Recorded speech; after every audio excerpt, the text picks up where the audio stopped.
What's up, guys? This is Blank Boy, and today I'm going to be talking about some criticisms of cognitive type. So just to sort of lay the groundwork, this is not a video that I'm thrilled to be making. I like CT. That's my own personal bias, cognitive type CT, and I'm gonna say some less than flattering things. So that's where I'm coming from.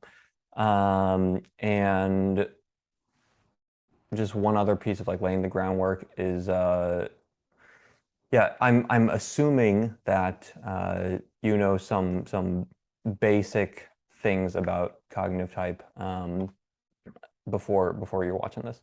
You don't have to know like every last little nuance, but yeah, I'm just assuming that you have some foundation in what the heck is going on over there. All right, so the first thing that I want to mention is that, you know, for all of its reliability, right? So generally speaking, you're going to want two things. You're going to want reliability and validity, right? Reliability being, yeah, is this reliable? Do I get the same result or in some repeated fashion? Yeah, self-sameness. And then with validity, you're seeing, am I measuring what I think I'm measuring? Am I measuring what I say I'm measuring? And not something else. Does this thing have some external validity to things that are not itself? And to talk about this, well, first let's just mention what validity there is. So the only existing psychometric in cognitive type that I'm aware of is the energetic survey. And the energetic survey it's a psychometric instrument, but it's mediocre, and it's sort of, you know, everyone knows it's mediocre. No one looks at the energetic survey and you know, calls that the gold standard of what a psychometric for this thing could be. So that's really all we have by way of measurable validity. And so it's okay, but it's not great. No one's saying it's great. And in that we have this problem, right? Like voltology, the measurement of type, super reliable. Or let's just say it's super reliable, even if you, for whatever reason, don't believe it is. Let's just assume for a second that CT is 100% reliable. I don't think you can ever assume anything's 100% reliable, but let's say. And in that, okay, that's good, that's great, that's something. But all of the reliability in the world doesn't mean anything if you have no validity. Just to make a very harsh comparison, and this pains me to make this comparison, but I'm going to compare it to astrology. Sorry for you astrology folks. I think of this as an unflattering comparison. But in astrology, you have 100% reliability, right? If I know what your birth date is, and we can, you know, go even further. If I know when you were born and I know what time of day you were born and all that, we can do the whole astrological chart. I know exactly what those placements are. Sure, that's great, I suppose. We've got 100% reliability, but what's the validity of astrology? How much can we actually say that, you know, all of the things said about a given astrological type, all the supposed personality traits that are supposed to come with one of those, how much of those are actually true for a given person of that type? And is it really much better than 50-50 or than just guessing, you know?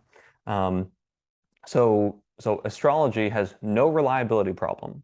It's 100% reliable every time, works every time. Oh, that's your birth date? Okay, I know exactly what type you are. but the validity side, frankly, sucks. Um, and so in cognitive type, it seems like there's a great deal of focus on reliability, on making sure, all right, cool, the method for establishing a type is really strong, awesome. Um, but it seems that the focus on validity has kind of been lagging behind.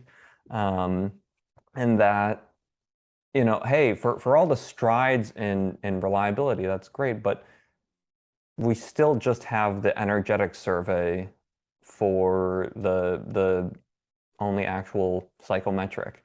And I genuinely think that cognitive type can do better. That some kind of better psychometric can be constructed than just that survey. Um, and I'm not saying I know what that is. I'm not saying it's not going to be hard to figure out a good psychometric. But where's the validity, right? I think the focus on validity um, can really, it ought to really come into the foreground now. Now that reliability is, to me, what I see as very good. Um, all right, so that's sort of the first criticism. Um, Another criticism is that I guess I want to get into sort of the ethics of typology. And in the ethics discussion, a lot of things can span to all typologies, but I'm gonna zoom in on one criticism from the ethics side that I see as unique to cognitive type. I guess you could sort of say this type of thing for physiotype or um, any typology that has its basis in genetics. So, right, as far as scientific studies go, probably the strongest evidence that cognitive type has is the identical twin study, where we see, all right, cool, identical twins are the same type every time, separated at birth, no matter what, whatever. All right, cool.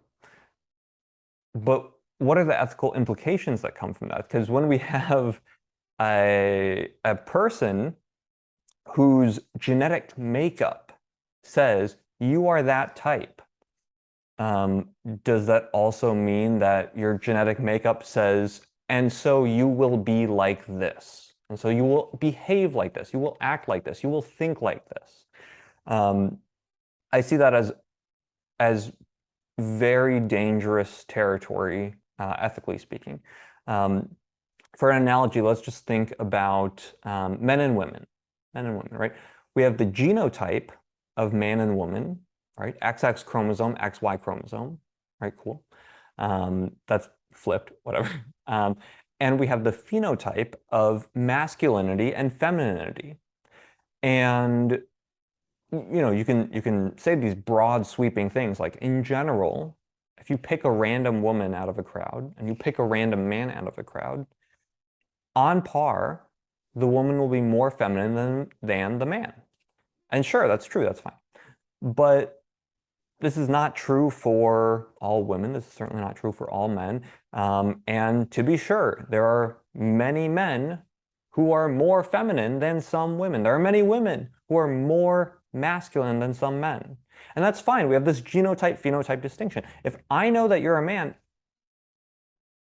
it's hard to say how masculine you'll be.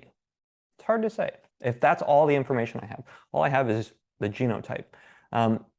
It seems that in typology, we don't make that same distinction between genotype and phenotype. We don't say, hey, I'm a TENI, and I'm not the most TENI. I'm actually pretty FISE, but my genotype is TENI. We don't make the distinction between TENI, the genotype, and TENI-ness, sort of the phenotype. I don't know what else to call that, so I'm just going to say TENI-ness. The expression of TENI-hood. And we don't say things like, hey, this TENI is the least TENI TENI. And they are in fact less TENI expressing, they express less TENI-ness than the most TENI FISE. We don't say that. Yet all intuition about who people are and what people actually act like would suggest that there is some TENI for whom they are the least TENI among all TENIs, right? They fit the stereotype the least well. You could say it's something like that. And if you can't say that, if you can't talk about the degrees of expression of this phenotype, then that leaves the door open for saying your genotype is your phenotype. If I know your genotype, I can make a whole slew of assumptions about exactly what you're like, about exactly what you express as a person, as a human being.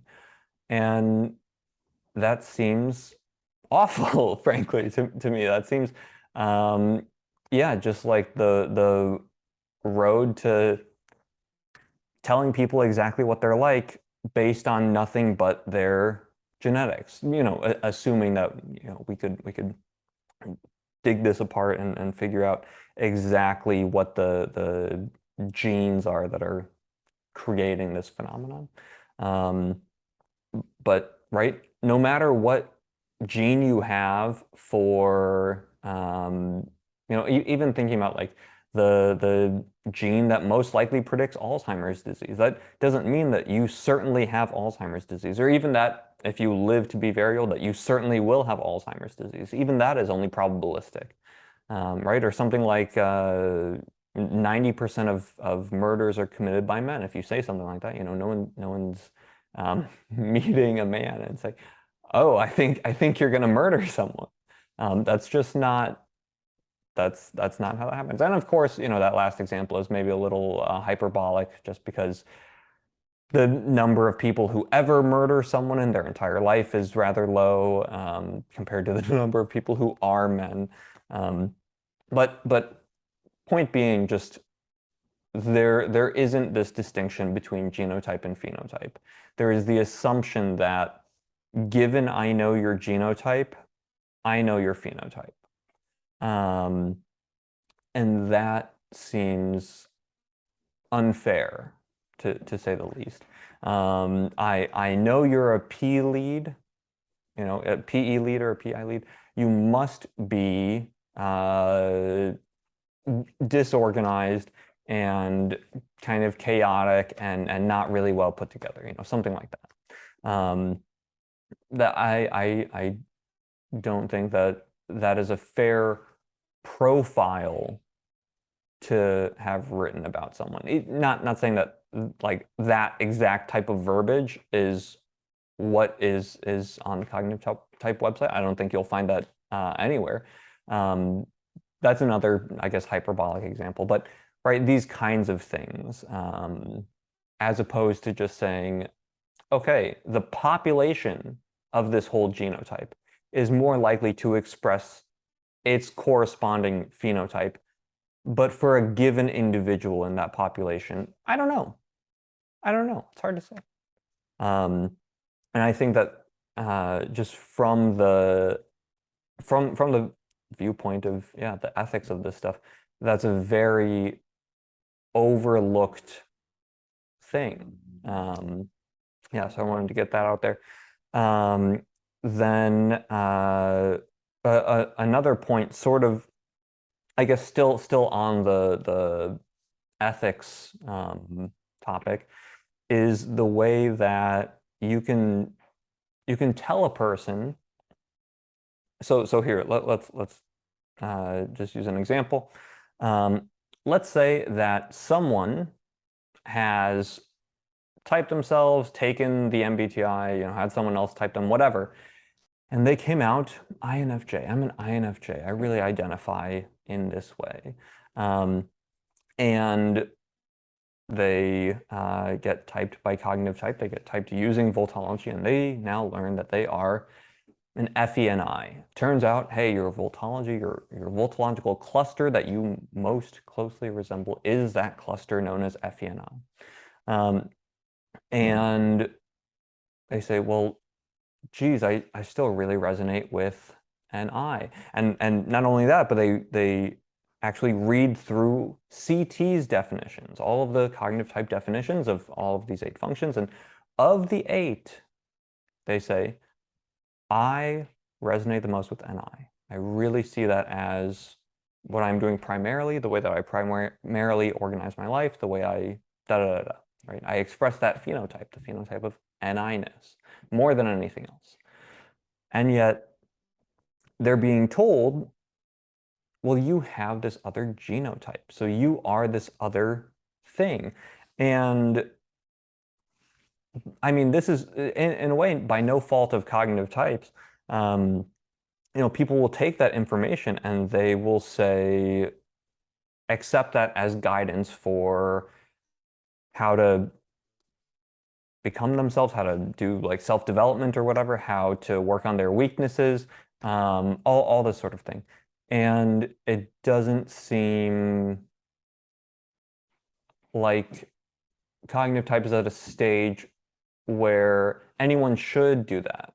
It seems like the most honest sort of perspective you could take is, hey, here's your genotype. Kind of don't know what it means. We have some best guesses. It's not really, worked out that rigorously yet. Kind of have some idea. Here's in the database some sample of other people that share that type, but kind of don't know. I don't really know. I don't really know what your weaknesses are. I don't really know what you should work on. And hey, you can take this and say, all right, that is my genotype apparently, but really don't run with it. Don't run with it. We're figuring it out as we go along.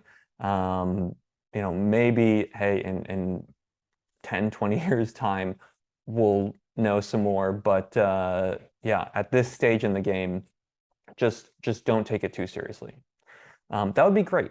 That would be great. And this is kind of not exactly, but kind of aligned with something that Carolyn Zykowski, the author and former like typology YouTuber, has said. She had a video where she took the hard stance of saying that you should never tell anyone what their type is, that they can only tell themselves. They can only, like identify with a type.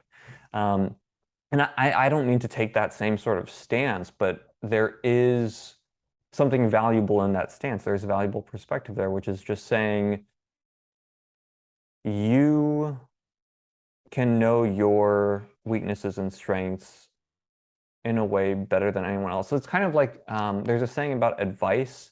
I don't know it verbatim, but it's something like you can never really take anyone else's advice, and advice that you give other people is really best suited for yourself. And I think the sort of idea there is just that you know what you're like as a human. You know what your flaws and deficiencies are. And of course, there's the argument to be made that, hey, often other people know what your flaws and deficiencies are. Maybe, I don't know, you're in a new relationship and you're very enamored with this person and you don't see the red flags, that sort of thing. But I think, sure, there are cases like that, but by and large, I think people are, and I guess this is just my opinion, but by and large, I think people are well aware of what's wrong with them, of what they need to be working on.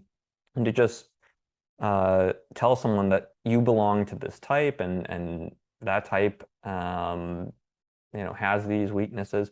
I'm not even saying that cognitive type tells people that certain types have whatever weaknesses, but it seems to me that there is a responsibility that's being absconded, where when you tell someone this is your type down to your genetic makeup, deep in your bones, this is your type. This is what you are. When you have that kind of power, right? Great power, with great power comes great responsibility, that sort of thing.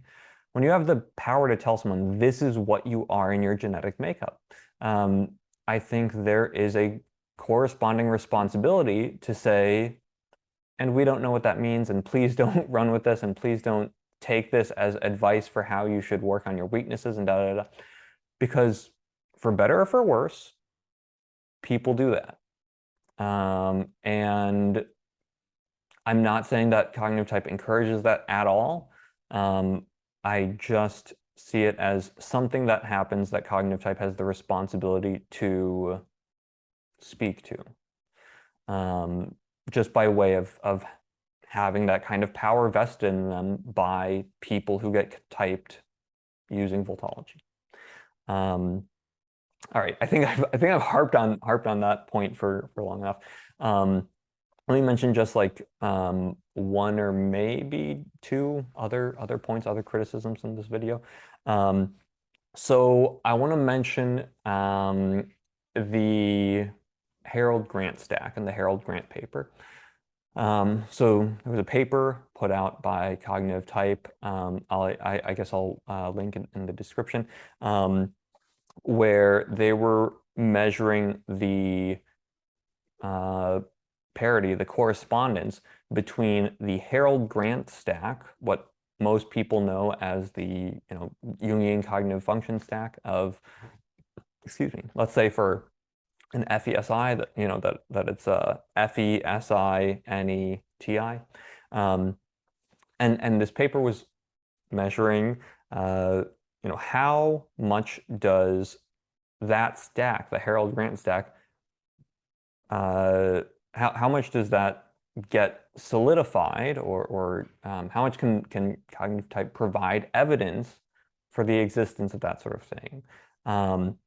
And I guess I don't want to go into what is a stack. I think that is just a really big question worth answering, that seems very unanswered, and it seems like a lot of people think of that in a lot of different ways, but in conversations maybe don't say the way that they think of them all the time, and just ends up with a lot of misunderstandings. But okay, that aside, the way that this paper was doing it, saying how much is there evidence for that stack based on data collected by Cognitive Type,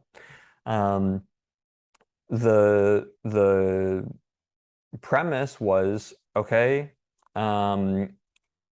we want to see the pattern where people have where a population, so let's say all the JI leads, where all the JI leads have just JI developed primarily, and a smaller subset of that population has JI and PE developed, and a smaller subset than that has JI and PI developed, and a smaller subset than that has JI and JE developed.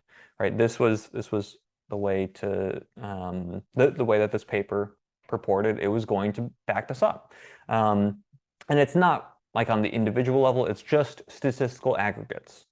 Hey, on average, what is the most common development for a given? Here we're just doing the 4 energetic groups, right? For the energetic groups, and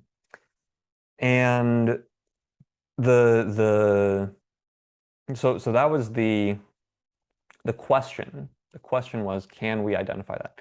And the conclusion was, yes, we see multimodality.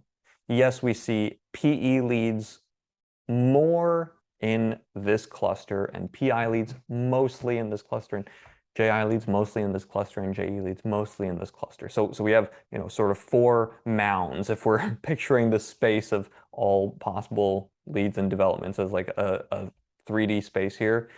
Yes, we have 4 mounds, more than we have one big mound in the middle, one bell curve for everyone, and that's fine. That's a fine conclusion, but to me, it doesn't seem like that was the question being asked. This is just sort of my pedantic gripe with this paper, that the question originally was not, are there going to be 4 mounds somewhere, more or less where we predict them, rather than one big cluster of everyone in the middle.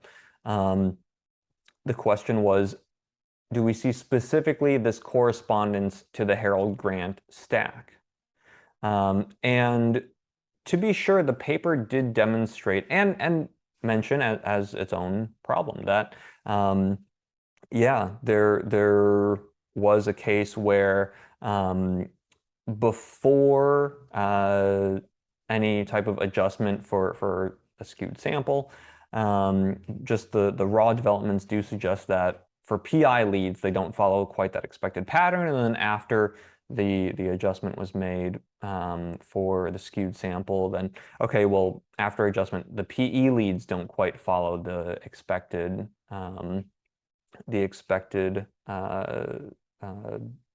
distribution across developments. And yeah, I think that the complaint, my complaint really is that the question and the answer don't line up. The question was, does this correspond to the Harold Grant stack? The answer was, we see 4-way multimodality. And I don't see those as exact. It sounds like the question and the answer in this paper are kind of talking past each other, you know what I mean? And that's not a big fan of when that happens in a paper. But yeah, it showed some correspondence with the stack, but not exactly. And yeah, that was mentioned in the paper, but it just seemed strange to me that the overall conclusion was, yes, there is 4-way multimodality, and not, yeah, we have demonstrated some correspondence with the Harold Grant stack, but not totally one-to-one. Not totally one-to-one. And you know, what does this mean? So what does it mean in my head? When I read this, I hear, okay. When I read this, I hear whatever. When I read this, I see. All right. There's some correspondence, but does that really mean that there is total validity to the Harold Grant stack, whatever a stack means? Does it really mean that, let's say, so just to make this concrete, for example, an FESI with development of just FE, excuse me, so undeveloped SI, though it's SI second by the Harold Grant stack, does it mean that their SI is in some way different from, let's say, a TINE with development of both TI and SI? So SI for this person is lower in the stack, but it is developed. And if I really wanted to answer that question, this is what I would look for. I would look for, okay, what does it mean? What is the validity of saying that the FESI has SI second, even though it's undeveloped, compared to the TINE, who has SI third, but it is developed? And I'm confused. I don't see where this distinction is made clear, or how this is at all elucidated by that paper. What is mentioned in the cognitive type theory on more sort of the practical side of things is how the FESI has less energetic toll when using SI, though it is undeveloped, and the TINE with developed SI has more energetic toll. I keep putting energetic toll in quotes because I don't see energetic toll as very well defined. I see it as kind of murky, kind of mushy. It's supposed to be sort of a meta signal, I guess, or just, another signal. But I don't see it as very well defined. And that's what I would like to see. So that's all I got for you guys. All right. Thanks for watching.